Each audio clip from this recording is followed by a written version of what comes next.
Hi everyone, welcome to our How to Asalato series where we give you a library of single-handed Asalato tricks to learn. Today we are going to learn clicks. If you haven't learned how to catch your Asalato in 2 ways, please head to the link above. If not, let's move on. I'm going to show you the 2 ways that we can add clicks to our playing. Firstly, from this position of catch, we're going to add a click here. And in this position of catch, we're going to add a click here. Before adding any Asalato tricks into your playing, we want to get the fundamentals, the techniques right for this click. In this position, we're going to lift up our index and third finger. Lifting up will create a gap here. And we're going to strike down.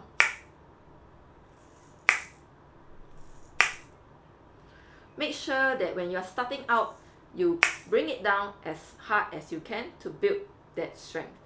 Don't worry if your click is soft at first because you slowly build up the technique and the strength to it.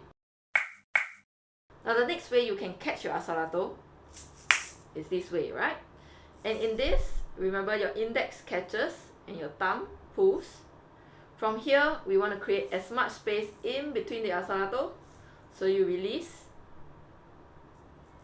your last 3 fingers here, as well as your index and thumb. And you can see I'm playing with the rope here. I'm stretching it as much, and I'm using my third and fourth to push down to hit the Asalato here.